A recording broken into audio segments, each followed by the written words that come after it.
दोस्तों, पिछले कुछ समय में हमने यह समझा है कि भारत की तेजस परियोजना हमारे वायुसेना के लिए कितनी महत्वपूर्ण है। हाल ही में तेजस मार्क 1 ने कुछ परीक्षणों के दौरान अपनी क्षमताओं का प्रदर्शन किया है, जिसमें यह दिखाया गया कि यह विमान हमारे लिए बहुत ही उपयोगी साबित हो सकता है। हालांकि यह दावा कि तेजस मार्क 1 ने राफेल और यूरोफाइटर टाइफून जैसे विमानों को इंटरसेप्ट किया, सटीक नहीं है। तेजस मार्क 1 अभी भी अपने अंतिम परीक्षणों और उत्पादन की प्रक्रिया में है और इसे अभी तक राफेल या यूरोफाइटर टाइफून जैसे अत्याधुनिक विमानों के साथ सीधे मुकाबले में नहीं आंका गया है। लेकिन यह सही है कि तेजस मार्क 1 और भविष्य के तेजस मार्क 2 के इंडक्शन से भारतीय वायुसेना की ताकत में महत्वपूर्ण वृद्धि होगी।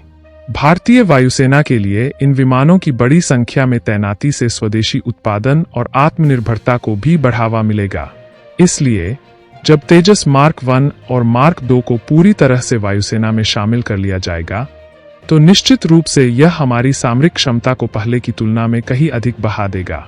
स्पेशली अगर बात की जाए तेजस मार्क 2 की, तो मैंने आपको एक वीडियो में बताया था कि इसके अंदर वो सारी टेक्नोलॉजीज भी शामिल की जाएंगी जो कि हम लोगों ने MK के लिए तैयार की है। असल में MK, टेट BF और तेजस मार्क 2 इन तीनों ही फाइटर जेट्स के लिए कुछ टेक्नोलॉजीज को साझा रूप से तैयार किया गया है ताकि जल्द से जल्द तैयार हो पाए। इसमें समय और पैसा दोनों की बचत हो जाएगी क्योंकि तीनों ही परियोजना लगभग समानांतर चल रही है। लेकिन सवाल यही उठता है कि तेजस मार्क 2 आखिर कब आएगा। तो इसी को लेकर मैं आपको बता दूं कि एक बहुत ही महत्वपूर्ण खबर निकल कर आई है, जो कि अगले कुछ टाइम में मैं आपको देने जा रहा हूं। आप बस अपने इस चैनल को सब्सक्राइब जरूर कर दीजिएगा। जैसा कि हम लोग जानते हैं कि तेजस मार्क 2 के आ जाने के बाद हमें MiG-29, जो कि रशियन फाइटर जेट है, मिराज फाइटर जेट और जगुआर फाइटर जेट, इन सब फाइटर जेट्स की जरूरत काफी ज्यादा कम हो जाएगी। और अगर 150 से लेकर 200 की संख्या में तेजस मार्क 2 का इंडक्शन भारतीय वायुसेना में करवा दिया जाए, उसके बाद भारतीय वायुसेना की ताकत कई गुना ज्यादा बढ़ जाएगी, क्योंकि यह पुराने तेजस की तुलना में ज्यादा शक्तिशाली है, ज्यादा कैपेबल है और मीडियम वेट में एक बहुत ही बेजोड़ मल्टी रोल फाइटर जेट हमें मिल जाएगा, जो कि वैसे ही ऑपरेशंस को कंडक्ट कर पाएगा जिस तरह के ऑपरेशंस राफेल फाइटर जेट करता है। सभी तरह के मॉडर्न वेपन्स को यह कैरी करने में और उन्हें लॉन्च करने में सटीकता से वो भी सक्षम होगा। लेकिन समस्या यह आ जाती है कि यह बनेगा कब रोल आउट होगा, इसके प्रोटोटाइप के ऊपर काम शुरू कब होगा। तो मैं आपको बता दूं कि इसी की रूपरेखा तैयार करने के लिए हाल ही में एक मीटिंग आयोजित की गई थी और यहाँ पर सारी चीजें इसके पहले प्रोटोटाइप के मैन्युफैक्चरिंग को लेकर तैयार की जाती है। दरअसल मैं आपको बता दूं कि तेजस मार्क 2 को लेकर एक समीक्षा बैठक आयोजित की गई थी DRDO के भवन में, जहां पर इस परियोजना से संबंधित जितने भी PSU है, जितनी भी अलग अलग संस्थाएं हैं, उन सभी के प्रमुख और जिम्मेदार अधिकारी इसमें पार्टिसिपेट करते हैं। इसमें भारतीय वायुसेना के वाइस चीफ भी शामिल होते हैं। इस मीटिंग के दौरान यह बताया गया कि तेजस मार्क 2 को तैयार करने के लिए जिन अलग अलग पार्ट्स और सबसिस्टम्स की जरूरत है, उनके विकास का काम फास्ट ट्रैक पर कर दिया जाएगा। इस बात को लेकर सभी पक्षों में सहमति बनी।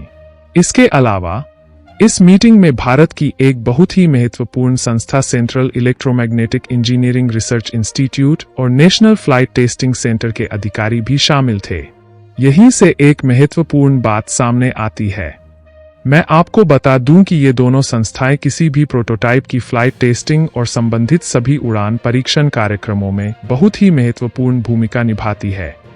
इस आधार पर बताया जा रहा है कि अगले 2 महीनों में तेजस मार्क 1 के पहले प्रोटोटाइप की असेंबली शुरू हो जाएगी। यह भारत के लिए इस समय एक बहुत बड़ी खबर है, क्योंकि वैसे तो इन तैयारियों की शुरुआत 2 साल पहले ही हो चुकी थी, लेकिन अमेरिका से इंजन की डील नहीं हो पाने की वजह से इस कार्यक्रम को कुछ समय के लिए रोक दिया गया था।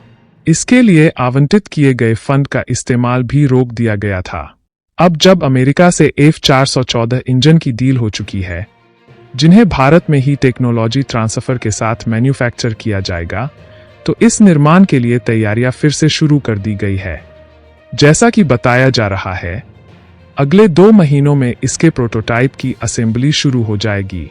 हम पहले ही इसके कई सारे पार्ट्स और सबसिस्टम्स बनाकर तैयार कर चुके हैं और इस आधार पर वर्ष 2025 में इसका प्रोटोटाइप रोल आउट कर दिया जाएगा।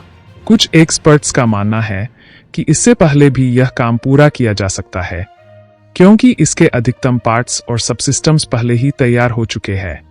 लेकिन अधिकतम समय भी लिया जाए तो वर्ष 2025 के खत्म होने से पहले इसका प्रोटोटाइप रोल आउट कर दिया जाएगा और वर्ष 2026 तक इसकी पहली उड़ान देखने को मिल सकती है। इसके टैक्सी ट्रायल्स, जिनमें लो स्पीड और हाई स्पीड परीक्षण शामिल है, वर्ष 2025 में ही पूरे किए जा सकते हैं। इसका मतलब है कि तेजस मार्क 1A हो, मार्क 2 हो या एम का परियोजना हो या फिर घातक UCAV हो, सभी महत्वपूर्ण परियोजनाएं इस समय काफी तेजी से चल रही है। इसके साथ ही TEDBF को भी इसमें शामिल करना पड़ेगा, क्योंकि उसे लेकर भी काम काफी तेजी से किया जा रहा है। भारतीय वायुसेना और नौसेना के विमानों को लेकर जो समस्याएं आ रही थीं, वे अगले कुछ सालों में पूरी तरह से स्वदेशी विकल्पों के साथ हल हो जाएंगी। इस पूरे मुद्दे पर आपका क्या मानना है? नीचे कमेंट करके जरूर बताइएगा।